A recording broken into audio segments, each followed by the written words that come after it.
Time now for sports on 104.7 The Cave. Here's Ned Reynolds. Mike the intern, Ned Reynolds, talking gas, hybrid, and electric vehicles in the studio this morning because this next subject, I think, is probably pretty close to heart for both of us. Both of us being baseball fans, I think we're probably both on the same side of the argument when it comes to this individual.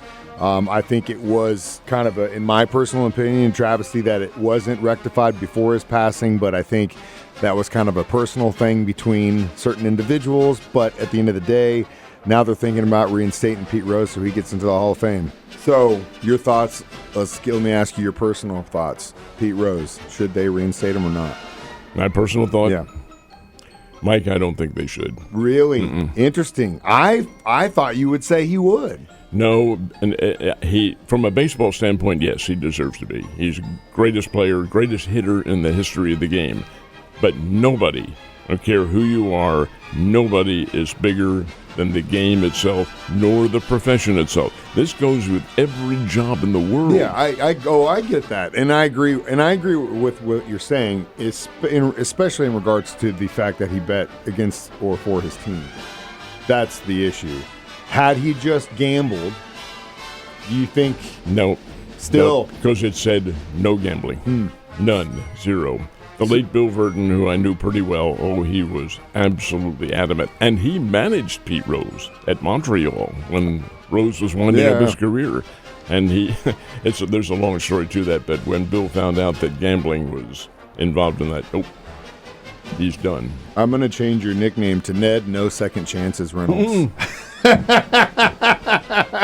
Speaking of which, it's been a rough season for the Missouri State basketball Bears, and I think it's refreshing that there's going to be some different sports happening in that university when it comes to football coming up. 48 hours from now, the spring drills begin. 48 hours from now, on the field at the Plaster Sports Complex. This is great because the Bears are entering a whole new realm. Young kids don't realize this. We older folks do. This is an altogether new situation. The Bears will be playing Southern Cal in Los Angeles to open up the season.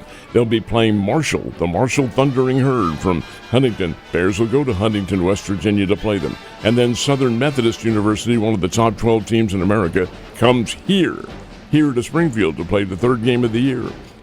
Altogether different, and I'm excited about it, and I hope everybody else is too. Oh, I'm definitely excited about it because it just means more money for the university, better recruiting, on down the line, my friends, especially for my alma mater. All right, how are you feeling about the Cardinals and Royals so far in the preseason? Well, the Cardinals are playing about what I thought they would. They're about 500. They didn't play yesterday, but the Royals did. The Royals whipped the Texas Rangers 6-3, and Kansas City's spring record, while they started out great, is 6 wins, 4 losses. It's about where I thought they would be. They're better than that. They're a good team. Kansas City's a very good team.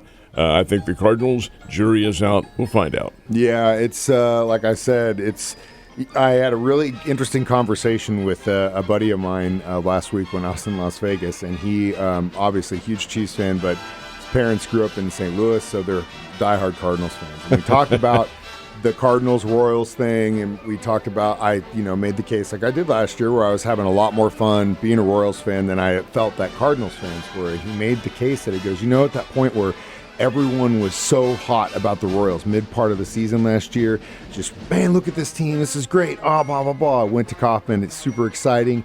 That same week, I went to a Cardinals game, and it was just half full. It wasn't really exciting. It was just whatever. And I look down, and I see that the Royals and the Cardinals have the same damn record.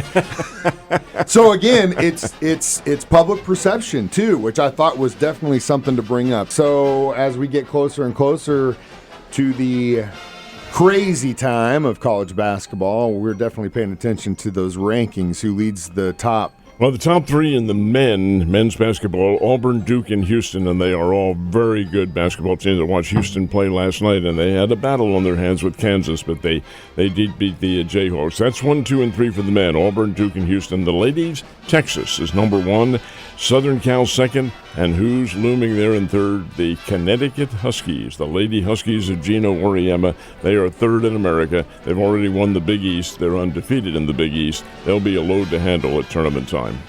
Definitely will be, and always a blast. I was out in out in Vegas, and it was hard to not spend all my money in that book when it comes to that stuff. We had a boys sectional in the area last night. Who are the survivors? These are the sectional playoffs in classes 1, 2, and 3, and the basketball is elimination. Of course, you lose and your season's over. Chadwick, which is the reigning state champions from down a little bit below Springfield, they are a winner in their first round. They beat Eminence. Wheatland, which is a little bit north of here, has a great team. They were winners. But Hartville, a state championship contender, got knocked out. So did Pleasant Hope. Pleasant Hope lost to Blue Eye.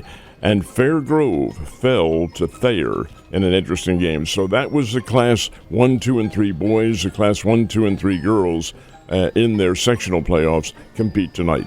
And always a lot of fun to watch those guys and gals do their thing. Speaking of which, Bears, Lady Panthers, they've got their postseason coming up, don't they? They do indeed, and both on the same day. Both the Bears and the Drury Lady Panthers will play on Thursday, and both up in the St. Louis area. The Bears will play Illinois State, and that's the first round. That's the play-in round of the Missouri Valley Conference Tournament. The Bears will play at 2:30 in the afternoon. Missouri State is, as everybody knows, last in the conference. But there's a second chance, and that second chance is coming up against Illinois State, and that'll be Thursday afternoon. The Drury Lady Panthers play Thursday night, and they play in St. Charles, Missouri, and their team is Upper Iowa. That's who they'll be playing, from Fayette, Iowa. So the Drury Lady Panthers and Upper Iowa, and that's the Great Lakes Valley Conference. That's Division II, but it doesn't matter. It is playoff basketball. Good luck to all of them. Ned, good luck to you today, surviving another one. I'll see you tomorrow.